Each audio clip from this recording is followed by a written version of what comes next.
Здравствуйте, друзья! С вами юрист Валерий Табаков. Сегодняшнее видео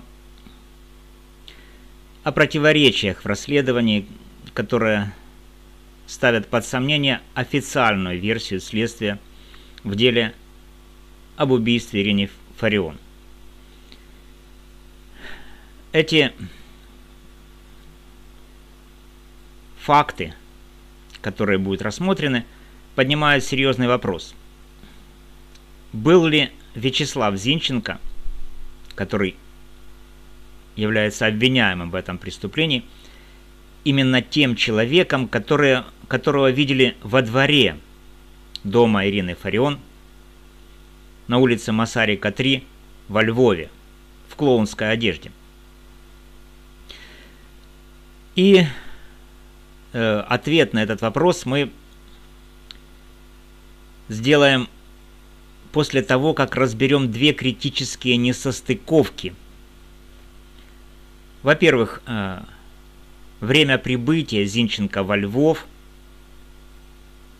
в сравнении с видео с получением Зинченко посылки на новой почте. И, во-вторых, показания свидетеля о том, что он видел человека в клоунской одежде на улице Масарика, 3. Эти показания свидетель дал вчера, 24 сентября 2025 года. И вот сопоставим эти показания свидетеля с контекстом официального заявления, которое сделали органы охраны правопорядка на брифинге МВД и СБУ 26 июля 2024 года. Мы будем исходить из предположения, что данные брифинга правдивы, а также свидетельница, которая выступила в суде 24 сентября 2025 года, также говорит правду.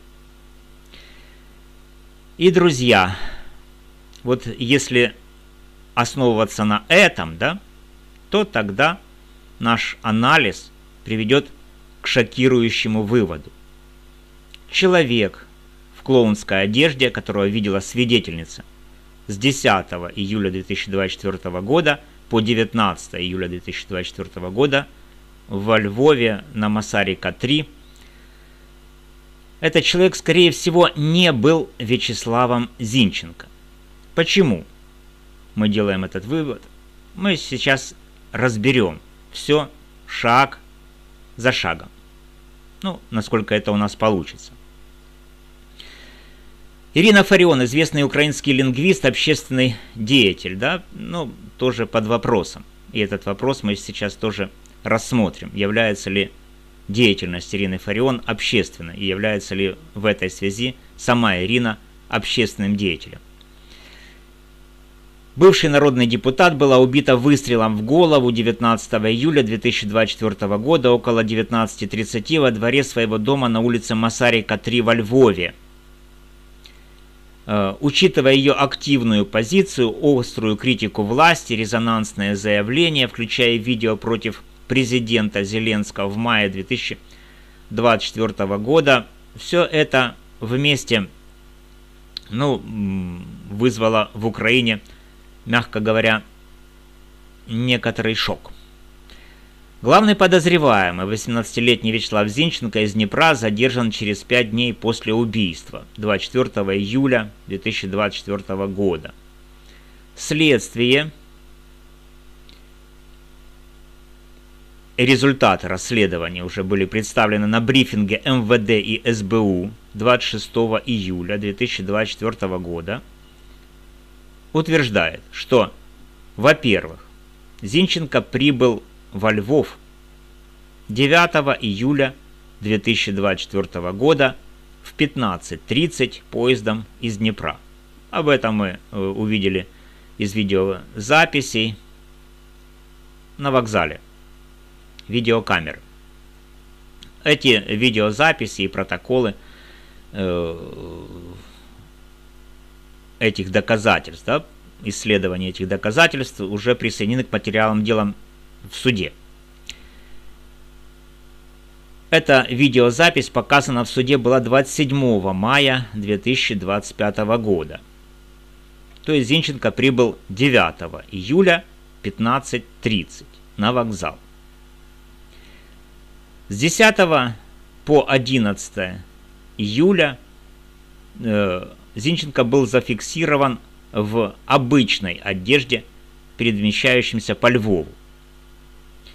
В этой же одежде он заходил и в Новую почту. Он демонстрировал свою знаменитую футбольную походку. Значит, эта походка была зафиксирована.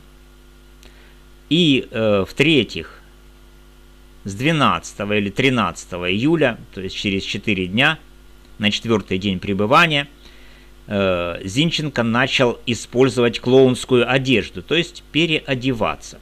Ну так, официально, в открытом источнике сообщили нам всем на брифинге. И не доверять этой открытой информации оснований нет. Это доказательство. И это доказательство, я думаю, стоит использовать в стороне защиты, во всяком случае. То есть, еще раз, прибыл Зинченко 9 июля, значит, ходил в обычной одежде по Львову и только на 4-й день пребывания начал переодеваться.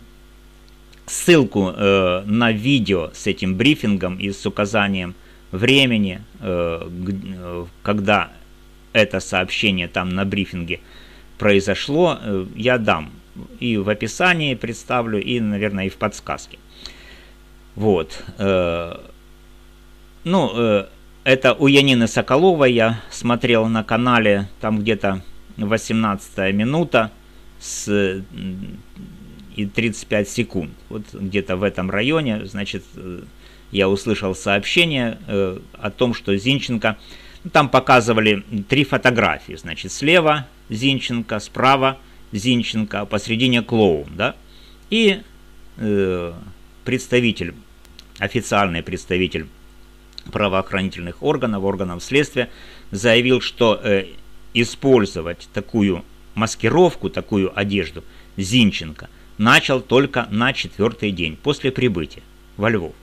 То есть 4-й день, если 9, 10, 11, 12, да, получается, число 12 июля 2024 года. Он впервые появился в этой клоунской одежде, то есть в красной футболке, в черной панамке Патагония с очками, ну и в черных штанах, и в белых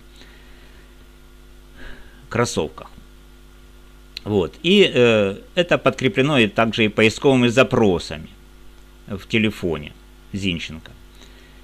В той же одежде Зинченко был и, ну не Зинченко, да, а вот тот, кто переоделся в эту одежду, он же и был в день убийства во дворе на Масарика 3. Ну и следствие предполагает, что именно человек, который был одет в панамку Патагония с очками, там, со всеми этими делами, именно он нажал на спусковой курок, и именно он совершил этот выстрел, в результате которого Фарион погибла. Также на брифинге было сообщено, что биометрия движений, манера движения руки, ноги также связывает Зинченко с вот этим вот человеком, который начал переодеваться в эту одежду на 4-й день пребывания Зинченко во Львове. Однако, вот во всем этом есть, друзья, нестыковочки. Ну, нестыковощи, да, огромнейшие, да, которые касаются результатов расследования, которые мы разберем. Мы же как бы не придурки, да, не лохи, которых из нас хотят сделать, да, мы просто нормальные люди, которые интересуются, чем же там занимаются наши правоохранители, которых мы кормим, чем там судьи занимаются, которых мы кормим, да, Чем они там все заняты? Мы вот пытаемся разобраться, за что они получают свою зарплату с наших налогов. Вот. И это мы сделаем разбор, опираясь на транскрипцию брифинга, показания свидетеля от 24 сентября 2025 года. Вот все эти противоречия между брифингом и показаниями свидетельницы,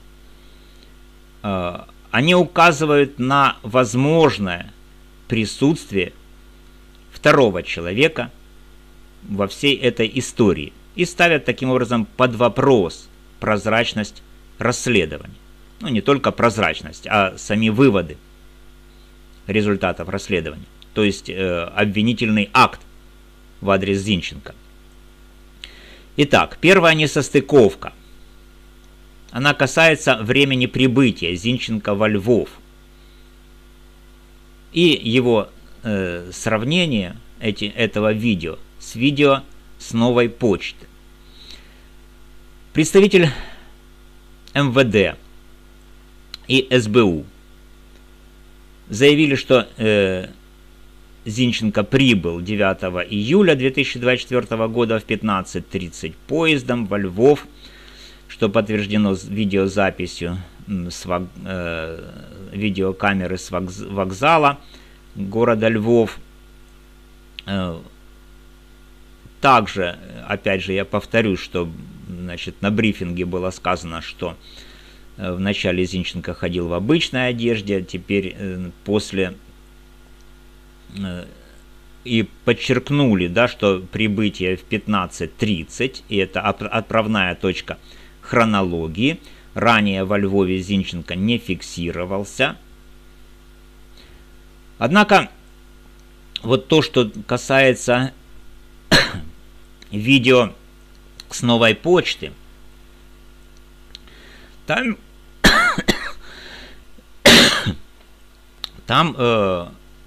это видео снято 9 июля 2024 года в 9:35 утра. Но на 6 часов раньше официального времени прибытия Зинченко во Львов. Если брифинг прав, ну а мы не ставим его под сомнение, не будут же правоохранители нам врать. Зинченко не мог быть во Львове в 9:35 в тот же день. То есть прибыл он в 15:30, а получил посылку в 9:35. Зинченко в это время находился еще в поезде. Или еще не приехал. Поэтому, что можно сказать? Ну, видео с новой почты фейковое, с подделанными датой и временем. И прокурор, по всей видимости, назвал или должен был назвать это видео неофициальным и неподтвержденным. Но, во-вторых, можно предположить, что другой человек, очень похожий на Зинченко, получил посылку от его имени. Ну, то есть, портретной экспертизы мы не имеем этого видео на новой почте, поэтому что-то говорить определенное тяжело. В-третьих, сбой времени на камере новой почты, хотя экспертиза подтвердила доставку посылки без точного тайм-стампа 9:35. То есть точное время не было установлено экспертизой получения посылки. И в-четвертых, ранний приезд Зинченко, ну тоже мог быть, да, то есть что Зинченко приехал не в 15:30 9 числа, а, например, ночью или утром, автобусом, и, может быть, за 3 дня до этого. И это противоречит вообще-то брифингу. Человек на видео в 9:35 утра на новой почте в городе Львове не мог быть Зинченко. что указывает либо на подделку, либо на второго фигуранта, возможно, сообщника, готовившего посылку. Ну, то есть одел человек маску такую лица Зинченко, изготовил ее и пошел себе, да, и по карточке Зинченко еще и получил посылку с телефона. Другая несостыковочковище – это клоунская одежда, панамки, очки, грим, если он был. Вообще, с этой ситуацией тут интересная штука получается. Свидетель почему-то решил, что на лавке сидел мужчина. Когда прокурор его спросил, а как вы это определили, свидетель сказал, это, по всей видимости, одежда была такая. Ну, она ж не могла залезть ему в штаны там и пощупать, мужчина или женщина, да, то есть она сидела в машине и из машины, значит, или гуляла с собачкой, определила, что это мужчина. Ну, то есть первичных половых признаков она у него не видела, вторичных тоже там незаметно, ни бородов, ни бороды, ни усов, значит, как она определила, что это мужчина, может, она, ну, за грудь тоже его не трогала, блин, так получается, ну, поприкалывались там прокурор, судья, значит, и сторона защиты.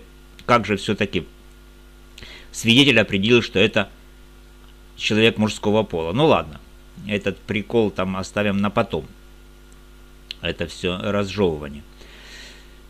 Значит, и вот этот вот брифинг разграничивает этапы маскировки. То есть вначале Зинченко был без клоунской одежды первые 4 дня, то есть с 9 по 11. А уже с 12 и 13 начал использовать вот эту вот клоунскую одежду. И был зафиксирован. Вот это четко слова правоохранителей, следователей с брифинга. Это официальная информация, которая должна быть включена в материалы судебного дела. Ну, для этого, наверное, стоит в защите подать ходатайство о присоединении к материалам дела вот этого вот видеобрифинга, ну и транскрипции, соответственно. Вот. Свидетельница же, допрошенная в суде 24 сентября 2025 года, заявила, что с 10 июля 2024 года видела человека в панамке и очках в клоунской одежде ежедневно до 19 июля во дворе дома на Масарика 3, где жила Фарио. Она описала его как худого парня, 18-20 лет. Если брифинг прав, а мы считаем, что именно да, то клоунская одежда у Зинченко появилась только с 12-13 июля, а свидетельница видела клоуна во дворе уже с 10 июля. Друзья, это не шутки, то есть и не приколы, то есть это судьба человека, поэтому внимательно следите за руками, да, прокурора, значит, стороны потерпевшей, значит, ее адвоката. Внимательно следите, то есть даты, да, то есть брифинг сказал, ну, правда, этот брифинг был назван таким вредным СБУ, но что было, то было, то есть из песни слов не выкинешь. На брифинге было объявлено, что переодевание началось с 12 числа, значит, так оно и есть. Это факт, и он не опровергнут. Просто нужно, чтобы суд его учел. А свидетель, ну и, соответственно, все экспертизы, друзья, показывают, что Зинченко в панамке и очках почему-то сидел уже с 10 июля. Вам не кажется это странным, да? То есть, вот если рассмотреть вот эту вот несостыковочку, да, то в результате мы увидим голый зад прокурора, который прикрыт какими-то там липовыми экспертизами. Если эти экспертизы, значит, отвернуть, то ничего не останется. Один голый зад. Итак, значит, переодевание началось с 12 числа, а свидетельница видела клоуна уже с 10. То есть получается, что кого же видела эта свидетельница? Там явно не Зинченко. Ну или тогда брифинг нужно опровергать. Пожалуйста, прокуратура, опровергайте ваших начальников, которые выдали вам премию. Это что они там творят? Кому они там премии дают, да? И за что? Значит, опровергайте их. Говорите, что они трындят на всю Украину. На брифинге. Прямо на брифинге трындят. Ну вот. Так кого же видела свидетельница Новосарика? Ну, явно это был тогда не Зинченко. То есть свидетельница правду говорит, брифинг говорит правду, значит, это был не Зинченко. Ну и видео с новой почты. Тоже непонятно, почему Зинченко получил посылку в 9:35 утра, а прибыл во Львове, да, а прибыл во Львов в 15:30. Мистика какая-то. Ну, там еще куча несостыковок. Я услышал, что, например, Варняк уточнял у свидетелей время, когда Зинченко они видели, ну, не Зинченко, а клоуна, видели во дворе. Это было с 10 там, до 12 примерно каждый день. Ну, в том числе и 11 числа. Но есть видео, которые в это же время фиксировали Зинченко, гуляющего по Львову. Ну, не знаю, опять же, для нормальных людей такая как бы, ну, это не паранойя, да, это раздвоение личности. Паранойя — это когда человек, там у него мания преследования или что-то в этом духе. А раздвоение — это, значит, шизофрения, да. Вот не все же шизофреники, да, что они видят одновременно Зинченко и гуляющим по Львове, и сидящим, значит, на лавке. Ну, не думаю, что суд тоже страдает этой шизофренией. Не нужно из всех делать шизофреников. Ну, если там сторона обвинения страдает чем-то, то проверьтесь, пожалуйста, значит, и тогда уже представляете, значит, государственного обвинителя. Только если вы не шизофреник. Значит, вот такое вот дело. Значит, это, друзья, вопрос справедливости. Это не вопрос критики там власти. Справедливости и судьбы человека. Мы хотим знать правду. Ну и что касается еще, в конце концов, Фарион. Является ли она общественным деятелем? Уже после моего вчерашнего видео, значит, на ночью, которое было снято, на последующем судебном заседании прокурор очень усиленно пытался доказать, что Фарион – это общественный деятель. Он спрашивал свидетеля, да, является ли Фарион общественным деятелем. Свидетель говорит, да, является.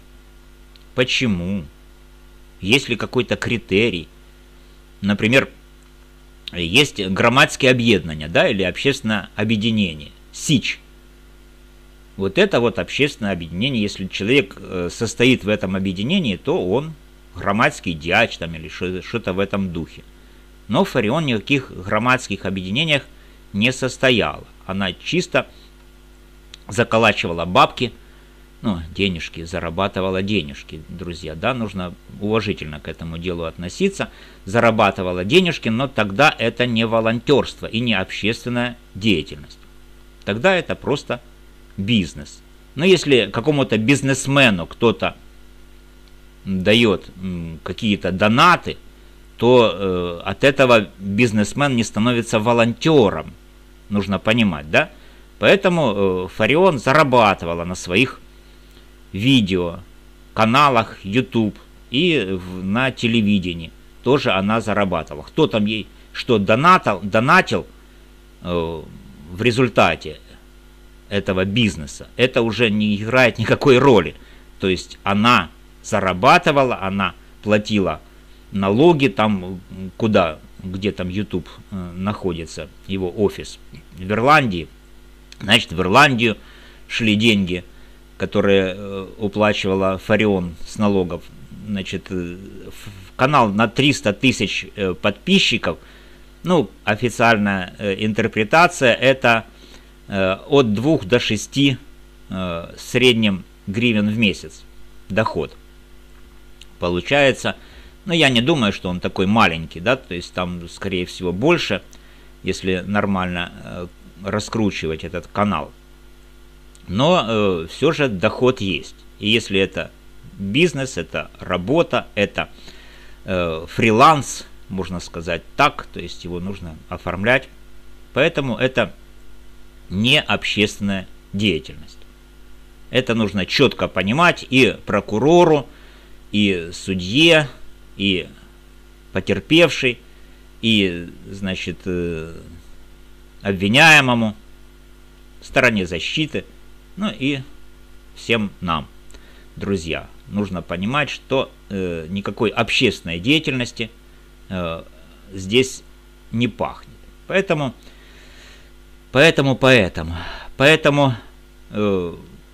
обвинение Зинченко рассыпано таким образом.